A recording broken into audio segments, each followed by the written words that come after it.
Price lord brother and sisters. என்ன இவங்க காய்கறியெல்லாம் காமிச்சிட்டு இருக்கிறாங்க, இவங்களும் குக்கிங் வீடியோ போடுறாங்களோ அப்படின்னு நினச்சிடாதீங்க. ஆனால் இது குக்கிங் வீடியோ தான். ஆனால் இது எங்களுக்காக சமைக்காம யாருக்காக சமைக்கிறோம் அப்படின்னா ஆதரவற்றவங்களுக்காக நாங்கள் சமைச்சோம். வயசானவங்க, பாதுகாப்பு இல்லாதவங்க, கைவிடப்பட்டவங்க, ஆதரவு இல்லாமல் இருக்கிறவங்க, அந்த மாதிரி ஆட்களுக்காக நாங்கள் ஒரு 50 பேருக்கு நாங்கள் வீட்டிலேயே எங்கள் கையாலேயே சாப்பாடு ரெடி பண்ணி அதை பேக் பண்ணி ஜெபத்தோட கூட நாங்கள் எடுத்துகிட்டு போய் கொடுத்தோம்.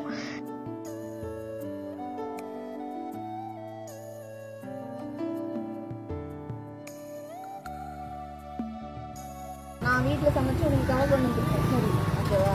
சரிங்களா? இல்லை இந்த கோயில் விசேஷமா? நான் ஆப்பெல்லாம் பூஜூர் போயிருக்கா நேரம் மட்டும் பார்த்து நீங்கள் எப்படி பார்க்கணும். இதுக்கு முன்னாடியும் நாங்கள் கொடுத்துருக்குறோம். அது எப்படி கொடுத்துருக்குறோன்னா, நாங்கள் ஒரு 10 பேர் அந்த மாதிரி கொடுத்துருக்கோம். இல்லைன்னா யாராவது ஃபங்க்ஷனில் மிச்சப்பட்ட சாப்பாட்டை நாங்கள் எடுத்துகிட்டு போய் அந்த ரோட்டில் இருக்கிறவங்களுக்கு நாங்கள் அப்படியே பாத்திரத்தோடு கொடுத்துட்டு பாத்திரத்தை மட்டும் மாற்றிட்டு வந்திருக்கோம். ஆனால் அதிலலாம் இல்லாத ஒரு சந்தோஷம், நாங்களே எல்லா பொருளையும் வாங்கிட்டு எங்கள் வீட்டில் சமைக்கிறது போல எல்லாமே செஞ்சு நாங்கள் பேக் பண்ணி குடும்பமாக கொண்டு போய் கொடுத்துட்டு ஏசப்பாவை பற்றி அவங்க கிட்ட சொல்லிட்டு வரும்போது ரொம்ப மன நிறைவா எங்களுக்கு சந்தோஷமா இருந்துச்சு.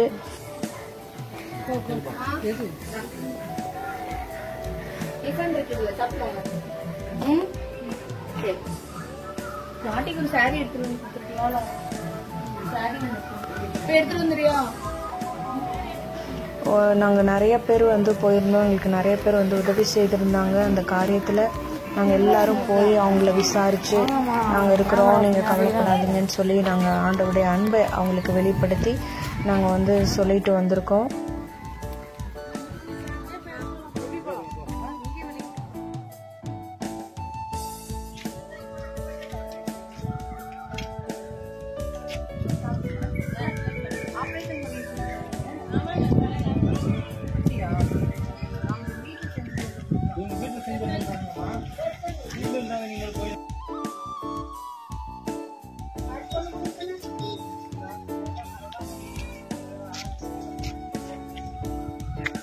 சாப்பிட்டுக்கோங்க.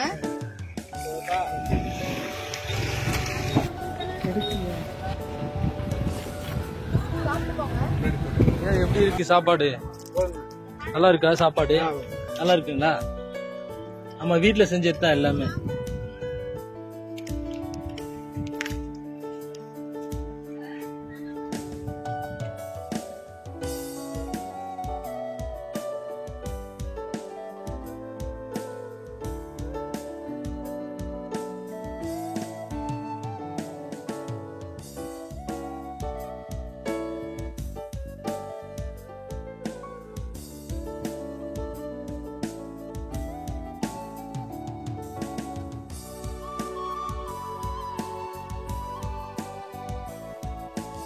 அந்த ஏரியாவில் இருக்கிற இன்னொரு அம்மாவுக்கு கண் பார்வை குறைச்சலாக இருக்குது. அவங்க ரொம்ப கஷ்டப்படுறாங்க. நீங்கள் போய் பார்த்து அவங்களுக்கு ஏதாவது உதவி செய்யுங்க அப்படின்னு சொல்லி அங்கே இருக்கிறவங்க சொன்னதுனால நாங்கள் அவங்க வீட்டை தேடி போனோம்.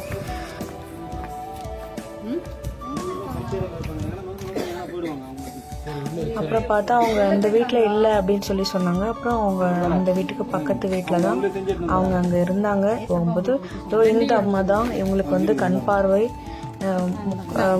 முற்றிலும் போயிடுச்சு அப்படின்னு சொல்ல முடியாது. ஒரு உருவத்தை போலதான் தெரியும். ஒரு கெஸ்ல தான் அவங்க எல்லாத்தையுமே பண்ணிட்டு இருக்காங்க. அவங்க வீட்டுக்குள்ள கூட போய் பாருங்களேன், உட்கார்றதுக்கு கூட இடம் இருக்காது. ஏன்னா அவங்களால எதுவுமே செய்ய முடியாது. அப்படியே போட்டு வச்சுட்டாங்க. வெளியிலலாம் கூட ஒரு தீ எரிஞ்ச ஒரு கறி இதாக இருக்கும். ஏன்னா அவங்க கண் பார்வை தெரியாம சமைக்கிறேன்னு சொல்லி அந்த சமையல் பண்ற இடத்தையே அவங்க எரிச்சுக்கிட்டாங்க அவங்களுக்கே தெரியாம. அந்த வீட்டில் ஒரே ஒரு லைட்டு மட்டும்தான் இருக்கு. அதுலயே எல்லாத்தையும் போட்டுட்டு படுத்துக்குவாங்க. இவங்களுக்கு எந்த ஆதரவும் இல்லை. இவங்க பிள்ளைங்களால கைவிடப்பட்ட தாய் தகப்பனா இருக்கிறாங்க. நாங்க போய் அவங்கள பார்த்து அவங்களுக்கு நல்ல ஆதரவுகளை சொல்லி ஜெபம் பண்ணினோம். அம்மா, ஏசப்பா எங்களுக்கு உங்களுக்குள்ள கொடுக்க சொன்னாங்க.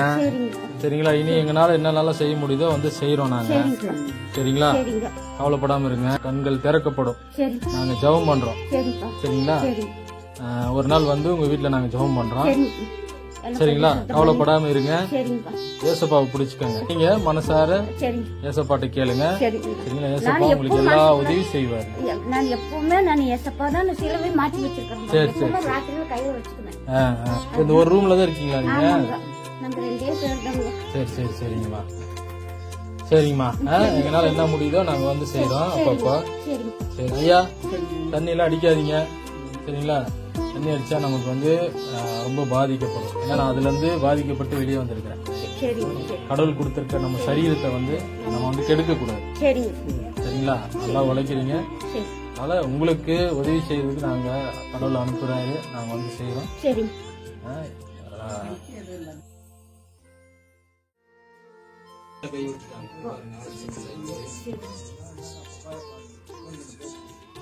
இல்லாத நேரத்துல ஏசப்பா எனக்கு வந்து சொன்னாங்க. இப்ப நான் எப்படி வந்து உங்ககிட்ட சொல்லிட்டு இருக்கேன், அந்த மாதிரி என்கிட்ட வந்து சொன்னாங்க, எப்படி ஏசப்பாவை பிடிச்சிக்கோ, அவரு உனக்கு சுகம் கொடுப்பாரு, எல்லா பிரச்சனையும் காப்பாற்றி விடுதலாக்கி கொடுப்பாருன்னு சொல்லி சொன்னாங்க. சரிங்களா? நான் விசுவாசிச்சேன். படைத்த இறைவனுக்கு தானே நம்ம படுற கஷ்டம் பாரெல்லாம் தெரியும். நம்மளை படைக்காதவர்களுக்கு ஒண்ணுமே தெரியாது. அப்போ படைத்தவர் யாருன்னு நான் உங்ககிட்ட சொல்லிட்டேன். அப்ப நீங்க அவரை பிடிச்சிக்கும் போது, அவர்கிட்ட நீ கேட்கும் போது அவர் உங்களுக்கு சௌகரியத்தை கொடுப்பாரு. சரிங்களா? தொடர்ந்து நாங்க வரோம். சரியா? ஜெபம் பண்ணுவோம். சர்வ வல்லமை உள்ளவரே, உங்களுக்கு நன்றி ராஜா. குடும்பத்துக்கு விரோதமாய் செய்யப்படுகிற எல்லா பொருளாதார ஆவிகள், விசாரிக்கிற எல்லாம் இயேசுவின் நாமத்தில் ஜெபிக்கிறேன். ஐயா, அந்த மகன் சரீரத்தை இயேசப்பா முற்றிலுமாக மாற்றி போடுவார். இருக்குது வச்சுக்கோங்க, ஏதாவது செலவு வாங்கிக்கோங்க, வீண் செலவு பண்ணக்கூடாது. இது வந்து இயேசப்பா எனக்கு கொடுத்துருக்குறது, நான் உங்களுக்கு கொடுத்துருக்கேன். சரிங்களா? அவர் கொடுக்க சொன்னாரு, உங்களுக்கு கொடுத்துருக்கேன். அப்படிங்க, நல்லா இடையில வந்து பாக்குறோம். ஐயா பேர் என்ன? உங்க பேர் என்னம்மா? விஜயா பழனி. சரி, ஜெபம் பண்ணிக்கலாம் தொடர்ந்து. சரி, போயிட்டு வராங்க. சரி, ஓகே. நல்லா சாப்பிடுங்க. சரி, ஓகேங்கம்மா, போயிட்டு வரோம். சரி, ஓகே ஐயா, போயிட்டு வரோம். சரி.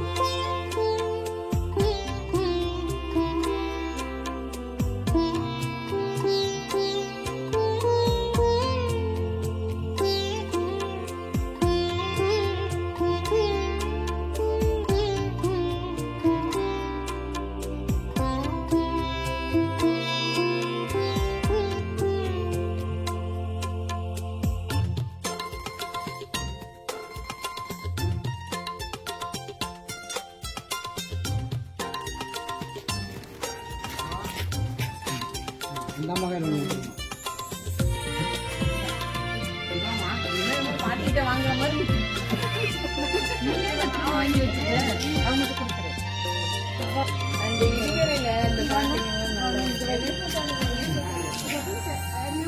சட்னி சாம்பார்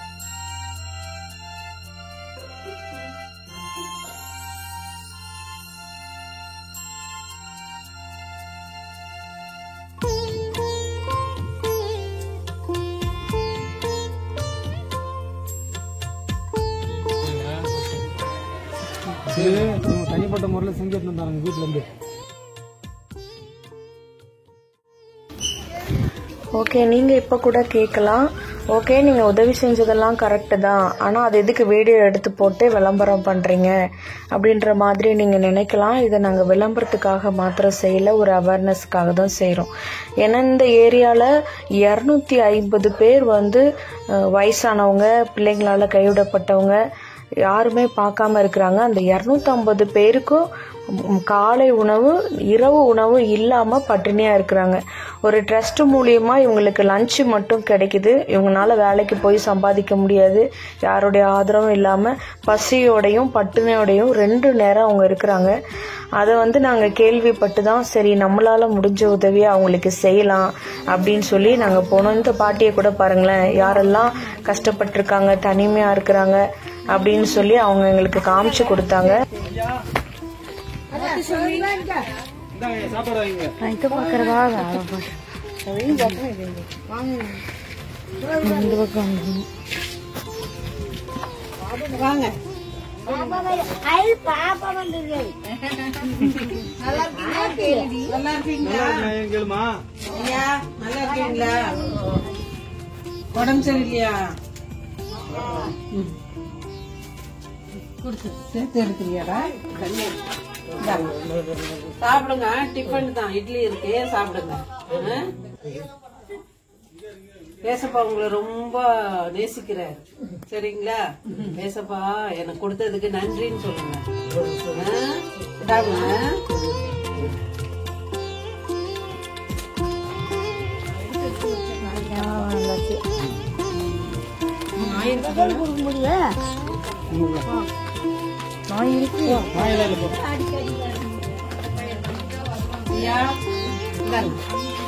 சாப்பிடுங்க.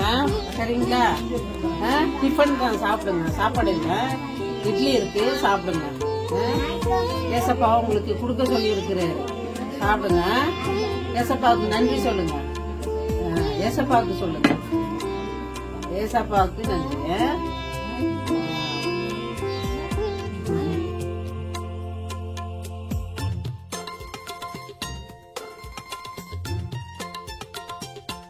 இன்னொரு பாட்டி கூட எங்களுக்கு வேணாம், எங்க பிள்ளைங்க எங்களுக்கு செய்வாங்க, ஏதோ ஒரு வகையில எங்களுக்கு சாப்பாடு கிடைச்சிடும். ஆனா இந்த மாதிரி இருக்கிறவங்களுக்கு சாப்பாட்டுக்கே வழி இல்லை. அவங்க சின்ன வேலை கூட போய் செஞ்சு சம்பாதிச்சுக்க முடியாது. சாப்பாடு கிடைக்கலன்னா அவங்க பட்னியா தான் கிடப்பாங்க அப்படின்ற மாதிரி சொல்றாங்க. ஆண்டவர் கூட நம்மள அந்த ஊழியம் தான் செய்ய சொல்லியிருக்காங்க. ஆனா நம்ம ஊழியம் அப்படின்ற பேர்ல பில்டிங்கு, மைக்கு, ஆராதனை, வர்ஷிப்பு அதை மட்டும் செஞ்சுட்டு நம்ம விட்டுறோம். ஆண்டவர் சொன்ன உண்மையுள்ள ஊழியம் இதுதான். திக்கற்றவர்களையும், ஏழைகளையும், விதவைகளையும், கைவிடப்பட்டவங்களையும் கர்த்தர் விசாரிக்க சொல்லியிருக்கிறாரு. ஏழைகளுக்கு கொடுக்க சொல்லியிருக்கிறாரு. அந்த கொடுக்கறது தான், கொடுங்கள் உங்களுக்கும் கொடுக்கப்படும் அப்படின்றத ஆண்டவர் சொல்லியிருக்கிறார். ஏழைகளுக்கு நம்ம கொடுக்கும் போது கர்த்தர் அதை நமக்கு திரும்ப இரட்டத்தனையாய் கொடுப்பாரு. இந்த சிறியரில் ஒருவனுக்கு எதை செய்தீர்களோ அதை எனக்கே செய்தீர்கள் என்று ஏசப்பா சொல்லியிருக்கிறாங்க. இது எங்களோட லைஃப்ல ஒரு முதல் படி அப்படின்னு நாங்க நினைக்கிறோம். ஏன்னா எங்களுக்காக எத்தனை நாட்கள் நாங்க ஓடிட்டு இருந்தோம். ஆனா அதெல்லாம் வேஸ்ட். இருக்கிற காலத்துல ஆண்டவர் சொன்ன ஊழியத்தை கரெக்டா செய்து முடிக்கணும் அப்படிங்கிற விசுவாசத்தோட நாங்க ஆரம்பிச்சிருக்கோம். அது உங்களுக்கும் ஒரு மோட்டிவேஷனலா இருக்கட்டும் அப்படின்றதுனாலதான் இந்த வீடியோவை நாங்க ஷேர் பண்றோம். வேற எந்த முகாந்திரத்துக்காகவும் இல்லை.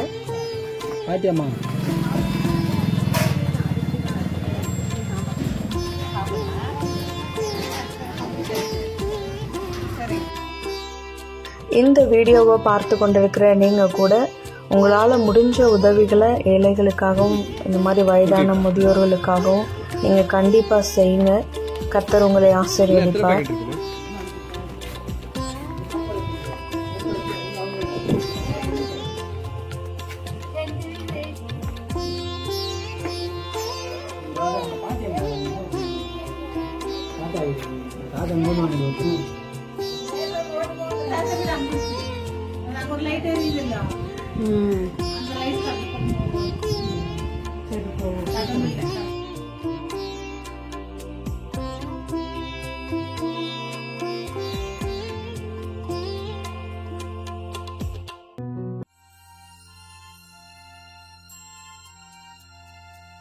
சரிங்களா? இதுக்கு மேல அவங்க முடியறப்பெல்லாம் எடுத்து பண்ணுவாங்க உங்களுக்கு. சரிங்களா? சரிங்களா? இனி நீங்க எல்லாம் எவ்வளவு பேர் இருக்கீங்க என்னன்னு பார்த்துட்டு நாங்க டெய்லி செய்யறதுக்கு கடவுள்கிட்ட நல்லா பிரார்த்தனை பண்ணிக்கோங்க. கடவுள் தான் உங்களுக்கு இதெல்லாம் கொடுக்க சொல்லி இருக்கிறாரு. சரிங்களா?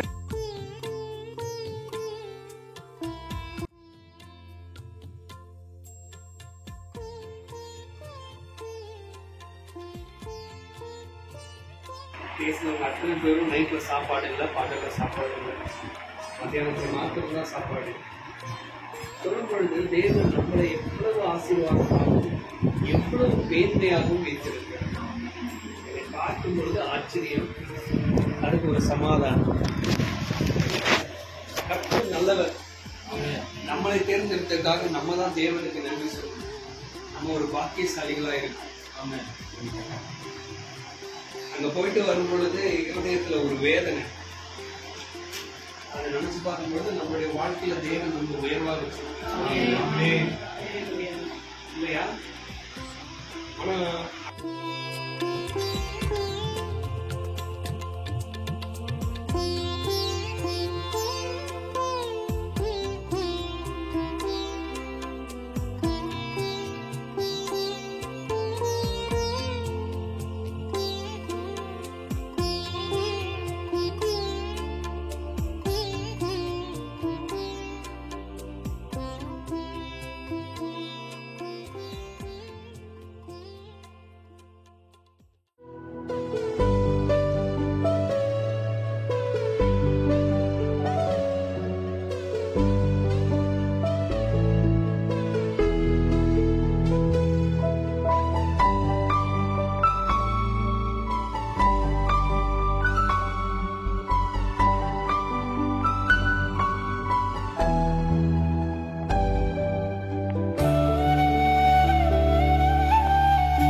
இந்த சகோதரன் பேரு வீரமணி. இவங்க குடும்பத்தாரோட வந்து எங்களுக்கு அந்த உதவியை செய்தாங்க.